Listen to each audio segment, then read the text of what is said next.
नमस्कार, दीप्स किचन मराठीमध्ये मी दीपाली आपलं मनापासून स्वागत करते। चला तर मग आज मी तुम्हाला कुठली रेसिपी दाखवणार आहे ते आपण पाहूयात।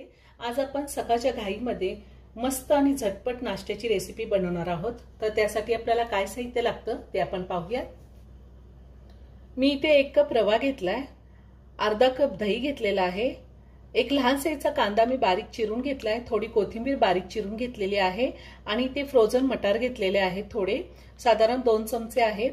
2 चमचे बारीक चिरलेली ढोबळी मिरची घेतली, 2 चमचे बारीक चिरलेलं गाजर घेतलेले आणि 2 हिरव्या मिरच्या कट करून घेतल्यात। चवीनुसार मीठ लागणार आहे आणि इथे इनो घेतलेला आहे मी, आणि तुमच्याकडे जर इनो नसेल तर तुम्ही बेकिंग सोडा सुद्धा वापरू शकता।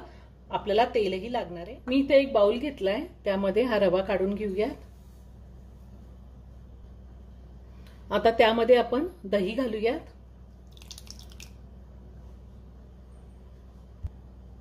त्यामध्ये आपण चवीनुसार मीठ घालूया।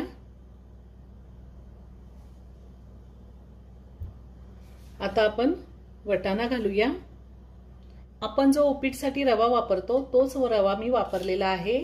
त्यातच आपल्याला कोथिंबीर घालायची आहे, ढोबळी मिरची, गाजर, कांदा आणि हिरवी मिरची सगळं मी एकत्र करून घेते।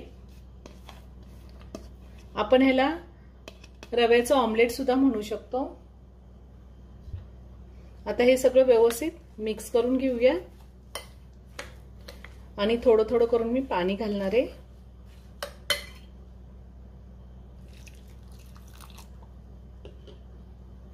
सगळं व्यवस्थित मिक्स करून घेऊया। आता अजून थोडं पाणी घालते मी सगळं व्यवस्थित मिक्स करून घेतलेलं आहे। आपल्याला मिश्रण असंच करायचं आहे, जास्त पातळही नाही आणि घट्टही नाही ठेवायचं। साधारण 1 कप पाणी मला लागलेलं आहे, 1 चमचा शिल्लक आहे। तुम्ही ह्यामध्ये कुठल्याही भाज्या घालू शकता, टोमॅटो जरी बारीक चिरून घातला तरीही चालेल आणि मुलांसाठी पण अगदी उत्तम नाश्ता आहे। मुलांना टिफिन मध्ये दिलं तरीही चालेल। ज्या मुलं भाज्या खात नाही तर खूप साऱ्या भाज्या आपण ह्यामध्ये घालू शकतो।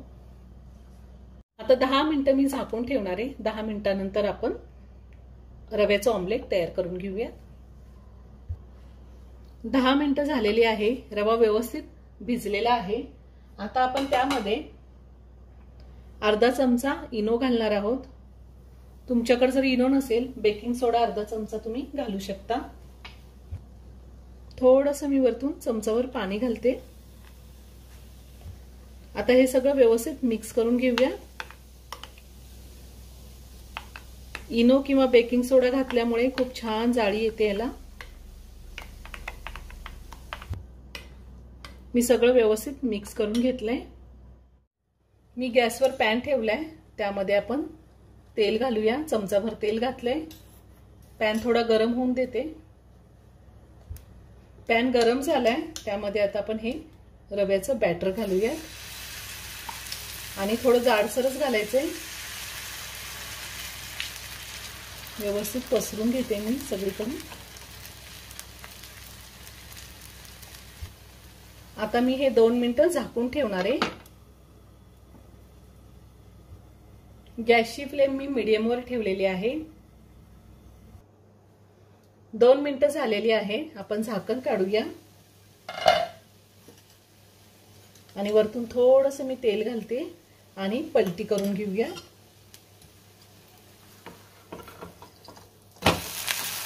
खालच्या बाजूने एकदम व्यवस्थित छान खरपूस भाजलेले आहे। आता दुसऱ्याही साईडने आपण असंच खरपूस भाजून घेऊया। दुसऱ्याही साईडने व्यवस्थित भाजून झालेलं आहे। आता आपण चेक करूया, एकदम व्यवस्थित भाजलेलं आहे। मी काढून घेते। तर अगदी साध्या सोप्या पद्धतीने झटपट आपले रवा ऑमलेट तयार करून झालेले आहेत। एकदम छान फ्लफी झालेले आहेत। तुम्ही एकदा करून पहा। व्हिडिओ जर आवडला तर व्हिडिओला लाईक आणि शेअर करायला विसरू नका। रेसिपी आवडली असेल तर कमेंट करून नक्की कळवा। पुन्हा भेटूया अशाच एका छानशा साध्या आणि सोप्या रेसिपी बरोबर। धन्यवाद।